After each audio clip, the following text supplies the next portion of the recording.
భానుగారు, జనరల్‌గా మీ దగ్గరికి వచ్చేవాళ్ళు ఈ రివొకేషన్ నోటీస్ రాగానే చాలా ఫస్ట్ టైం అటార్నీ దగ్గరికి వచ్చినప్పుడు చాలా విషయాలు చెప్పకుండా ఏదో మీకు ఒక ఇన్ఫర్మేషన్ ఇవ్వాలి కాబట్టి ఒక మిమ్మల్ని అపాయింట్మెంట్ తీసుకున్నారు కాబట్టి చెప్పడానికి ప్రయత్నం చేస్తుంటారు.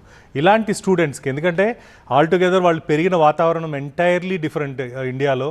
అక్కడికి వచ్చిన తర్వాత కోర్టు, నోటీసు ఇవన్నీ చాలా పెద్ద విషయాలు. దట్టు అమెరికా లాంటి దేశంలో. ఎందుకంటే ఎన్నో ఆశలతో వాళ్ళ పేరెంట్స్ ఇక్కడ లోన్లు తీసుకొని పొలాలమ్మి లేకపోతే వాళ్ళ ఆస్తులమ్మి పిల్లల్ని అక్కడికి పంపిస్తున్నారు. సో అక్కడికి వచ్చిన తర్వాత ఇలాంటివి ఏమైనా వస్తే చెప్పుకోవడానికి కూడా నామోషిగా ఫీల్ అవుతారు. అలాంటి వారికి మీరు ఇచ్చే సజెషన్ ఏంటి? అసలు మీ దగ్గరికి అప్రోచ్ అయ్యేటప్పుడు ఎలాంటి డాక్యుమెంటేషన్తో వాళ్ళు మీ దగ్గరికి రావాలి? మీరంటే అందరూ అటార్నీస్ దగ్గరికి ఎలా అప్రోచ్ అవ్వాలి?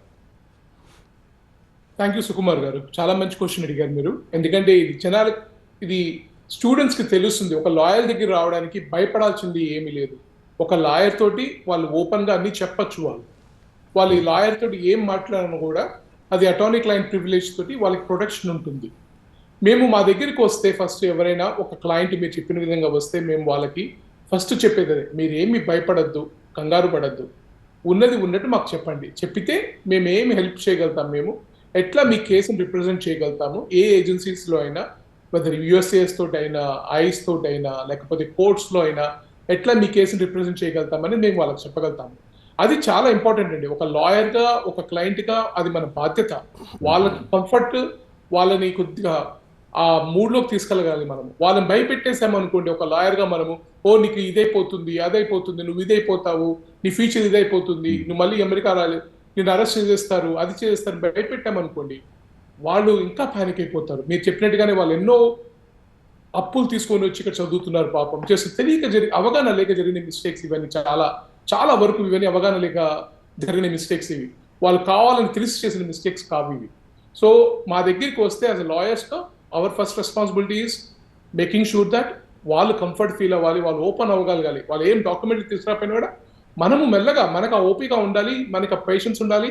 మనం వాళ్ళతోటి మెల్లగా చెప్పి వాళ్ళతోటి మనకు కావాల్సిన ఇన్ఫర్మేషన్ వాళ్ళ దగ్గర నుంచి తీసుకోవాలి. ఒక లాయర్గా అది మా బాధ్యత అది. అండ్ మేము అదే చెప్తాం, భయపడకూడదు ఎప్పుడైనా సరే, ఎవరినైనా సరే భయపెట్టేసేసి సెన్సేషనల్ చేసేసి న్యూస్ చేసి అది చేయకూడదు. చాలా తప్పు అది నా ఉద్దేశం ప్రకారంగా. ఎందుకు అంటే దాంతో మనకు వచ్చేది ఏమీ లేదు, అంత నష్టపోయేది కానీ లాభం వచ్చేది ఏమీ లేదు మన కమ్యూనిటీకి, తెలుగు కమ్యూనిటీకి ఎస్పెషల్లీ. అది చాలా చాలా ఇంపార్టెంట్. ఒక లాయర్గా మన రెస్పాన్సిబిలిటీ, మన బాధ్యత కూడా. తర్వాత జనేత గారు అన్నట్టుగా, జయ గారు అన్నట్టుగా అవగాహన లేదు వాళ్ళకి.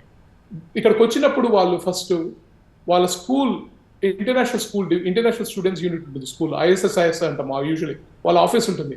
డిఎస్ఓ తోటి మాట్లాడాలి, వాళ్ళని కనుక్కోవాలి ఏంటి లా, ఏంటి రెగ్యులేషన్స్ ఏంటి, నేను ఒక స్టూడెంట్గా కంప్లై అయ్యాలంటే నేను ఏం చేయాలి, ఈ కంట్రీలో ఏ విధంగా ఉండాలి, అవన్నీ వాళ్ళు కనుక్కోవాలి. ఆ విధంగా వాళ్ళు ప్రవర్తించాలి. అక్కడ ఆ స్టూడెంట్ ఓరియంటేషన్ సెషన్స్ అనేది చాలా ఇంపార్టెంట్ ప్రతి యూనివర్సిటీలో. వీళ్ళు ఆ యూనివర్సిటీ ఓరియంటేషన్ సెషన్స్ అటెండ్ అవ్వాలి, అర్థం చేసుకోవాలి. ఒకరు అర్థం కాకపోతే వెళ్ళి స్టూడెంట్ డిఎస్ఓ తోటి కూర్చొని మాట్లాడాలి. వాళ్ళు ఏం చేస్తే కంప్లైంట్స్లో ఉంటారు, ఏం చేయకపోతే కంప్లైంట్స్లో ఉండరు. అవి చాలా చాలా important. And they will tell every school will have a students ethics contact programme ఉంటుంది వాళ్ళకి. ఆ ఎథిక్స్ కాంటాక్ట్ ప్రోగ్రామ్లో కూడా కనుక్కోవాలి. కొన్ని స్కూల్స్ అయితే they require you to report any ethics contact violations. Like for example, మీకు ఏదో రెక్లెస్ డ్రైవింగ్ టికెట్ వచ్చినా, DUI వచ్చినా, some schools require you to report to them because those schools are required to report to the service if they have taken any disciplinary action, if they have any disciplinary policies or anything like that also. ఇట్లాంటి కూడా issues అవ్వచ్చు. మాకు తెలియదు ఏ యూనివర్సిటీస్లో ఎట్లా ఉన్నాయి ఏంటి అనేది. ఎందుకంటే ఇప్పుడు బ్లాంకెట్ రివొకేషన్స్ వస్తున్నాయి కదా, వీసా టెర్మినేషన్స్ వస్తున్నాయి. సో ఒక డ్యూ ప్రాసెస్ అనేది లేకుండా జరుగుతుంది. ఇప్పుడు ఒక లాయర్గా నేను ఒక లీగల్ పాయింట్ ఆఫ్ వ్యూలో ఆలోచించగలుగుతాను, ఇది కరెక్ట్ జరుగుతుందా, కరెక్ట్ జరగట్లేదు అనుకుంటే ఏం చేయగలుగుతాము మేము అనే పాయింట్ ఆఫ్ వ్యూలో ఆలోచించగలుగుతాను. సొసైటీలో ఎంత ఇంపాక్ట్ అవుతుంది అనేది నాకు తెలియదు. ఇంకోటి కూడా ఏంటంటే, చాలా మంది బయటికి వెళ్ళి వీసా తీసుకొని రావచ్చేమో అంటున్నారు. నాకు తెలిసిన ప్రకారము వాళ్ళని ఈ కంట్రీ నుంచి బయటకు పంపించాలని ఇప్పుడు ఈ టెర్మినేషన్స్ అవుతున్నాయి.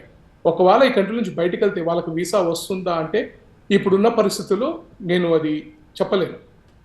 అందుకనే నేను ఈ ఐస్ వచ్చి అరెస్ట్ చేస్తారు అంటే, అది వస్తే అరెస్ట్ చేస్తారు, మనం అమెరికాలో ఉండదలుచుకొని మన ఒక హక్కులకి we need to know our rights and privileges. మన హక్కులకి మనం పోరాడాలి అనుకుంటే as a non immigrant also మనకి హక్కులు ఉన్నాయి, మనకి ప్రివిలేజెస్ ఉన్నాయి. నాన్ ఇమిగ్రెంట్స్గా ఒక స్టూడెంట్స్గా మన హక్కులకి మనం పోరాడాలి. మనం ఎటువంటి తప్పు చేయలేదు. మన మైనర్ వైలేషన్సే ఉన్నాయి, మన దగ్గర మైనర్ ఇన్ఫ్రాక్షన్సే ఉన్నాయి, సివిల్ ఇన్ఫ్రాక్షన్స్ ఉన్నాయి, ట్రాఫిక్ వైలేషన్స్ అట్లాంటివి ఉన్నప్పుడు ఐస్ వచ్చి అరెస్ట్ చేస్తారా అని మనం భయపడిపోయి పారిపోవాలా?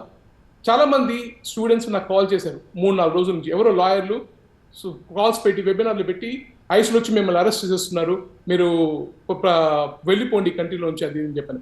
ఆ విధంగా మాట్లాడితే వాళ్ళకి భయం పట్టుకుంటుంది.